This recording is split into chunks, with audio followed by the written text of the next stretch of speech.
Hi, it's Jennifer Hollick, the Global Coordinator of the World War II Research and Writing Center.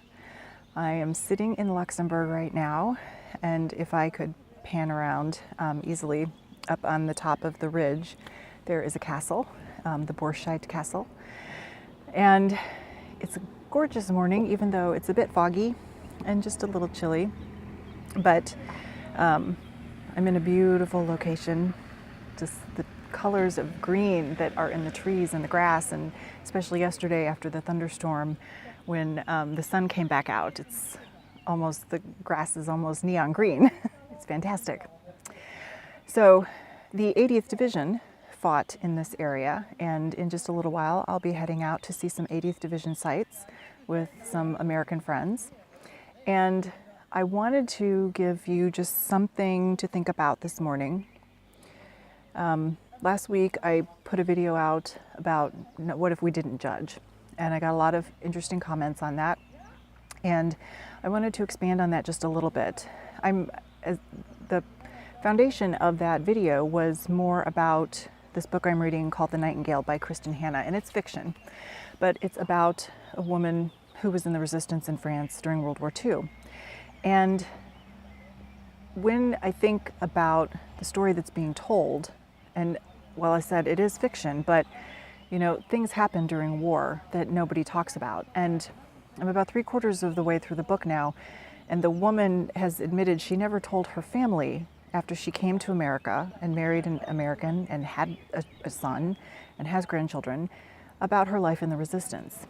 And she basically became a completely different person once the war was over. And when I think about that, and I think about the things our families have gone through, not just in World War II, but going back in time. We find stories, we pick up documents, we learn all kinds of different things about our family, and we tend to sit there and judge it. And instead of looking at it through the historical lens and saying, okay, they made this choice, this is what happened, but do we ever stop and think, what were the 100 things that happened right before that made them choose that one thing that we're now going, oh my gosh, I can't believe you did that? I think even about my life, and the writing course I'm working on is talking a little bit about this.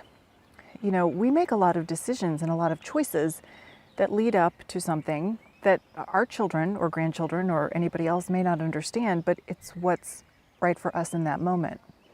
And so that's what I'd like you to think about as you're doing your family history research. And look at it through the historical lens, and don't be so quick to judge, because you don't know what led up to that decision.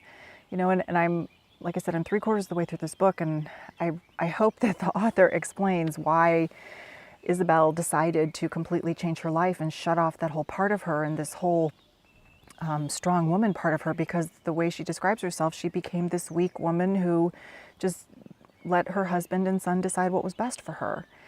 And I wonder what made her do that, and what makes us in those moments turn parts of ourselves off and not be who we were, for right or wrong, whatever that is.